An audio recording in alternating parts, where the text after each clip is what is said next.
बेळगावमधील 253 पालिका सफाई कर्मचाऱ्यांची वसतिगृहे सध्या वास्तवास असलेल्या कुटुंबांनाच देण्यात यावीत या मागणीसाठी सोमवारी सुवर्ण गार्डनजवळ सफाई कर्मचारी कावळ समितीच्या वतीने आंदोलन करण्यात आले।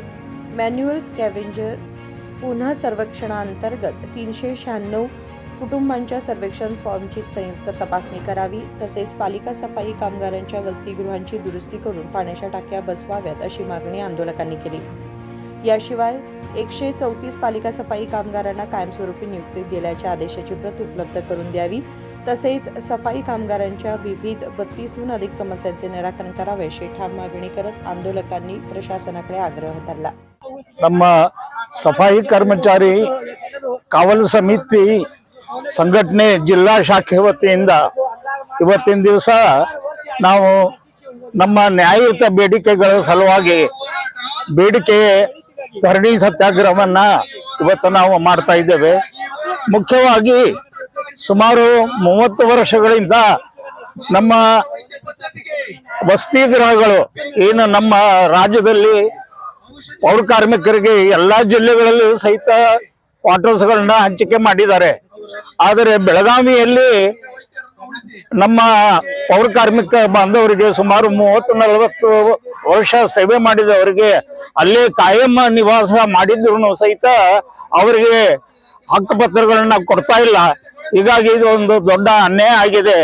ಸುಮಾರು ವರ್ಷಗಳಿಂದ ನಾವು ಇದರ ಬಗ್ಗೆ ಹೋರಾಟ ಮಾಡ್ತಾ ಇದ್ದೀವಿ।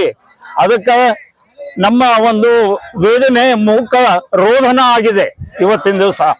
ಅದಕ್ಕೆ ನಾವೆಲ್ಲರೂ ಕೂಡ್ಕೊಂಡು ನಮ್ಮ ಸಫಾಯಿ ಕರ್ಮಚಾರಿ ಕಾವಲು ಸಮಿತಿ ಸಂಘಟನೆ ವತಿಯಿಂದ ಈ ಎಲ್ಲ 253 ಕ್ವಾರ್ಟರ್ಸ್ಗಳೇನಿದಾವೆ ನಮ್ಮ ಹೆಸರ ಮೇಲೆ ಮಾಡಿಕೊಡ್ಬೇಕು। ರಾಜ್ಯದಲ್ಲಿ ಎಲ್ಲಾ ಜಿಲ್ಲೆಗಳಲ್ಲೇನೂ ಆಗಿದೆ, ಇಲ್ಲಿ ಮಾತ್ರ ಆಗಿಲ್ಲ।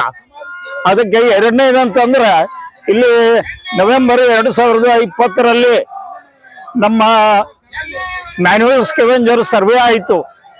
ಆದರೆ 396 ಕುಟುಂಬಗಳು ಐಡೆಂಟಿಫೈ ಆದವು, ಗುರುತಾದವು, ಇವು ಮ್ಯಾನ್ಯುವಲ್ ಸ್ಕ್ಯಾವೆಂಜರ್ ಇದ್ದಾರೆ ಅಂತ ತಿಳ್ಕೊಂಡು ಇಡೀ ನಮ್ಮ ರಾಜ್ಯದಲ್ಲಿ ಬೆಳಗಾವಿ ಅಂದ್ಬಿಟ್ರೆ ಬೇರೆ ಕಡೆ ಎಲ್ಲ ಕಡೆ ಐಡಿಗಳನ್ನ ಕೊಟ್ಟಿದ್ದಾರೆ।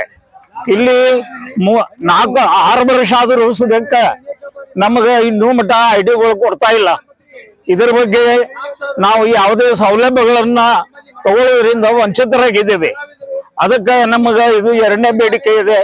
ಆಮೇಲೆ ಮೂರನೇದು ಅಂತಂದ್ರೆ ನಮ್ಮಲ್ಲಿ 134 ಜನನ್ನ ಇವತ್ತು ಆನ್ಲೈನ್ ನಲ್ಲಿ ಅಪಾಯಿಂಟ್ಮೆಂಟ್ ಮಾಡಿದ್ದಾರೆ।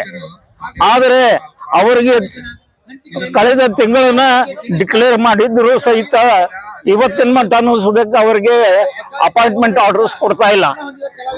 ಆಮೇಲೆ कृष्णा कांबळे, KMM मराठी, बेळगाव।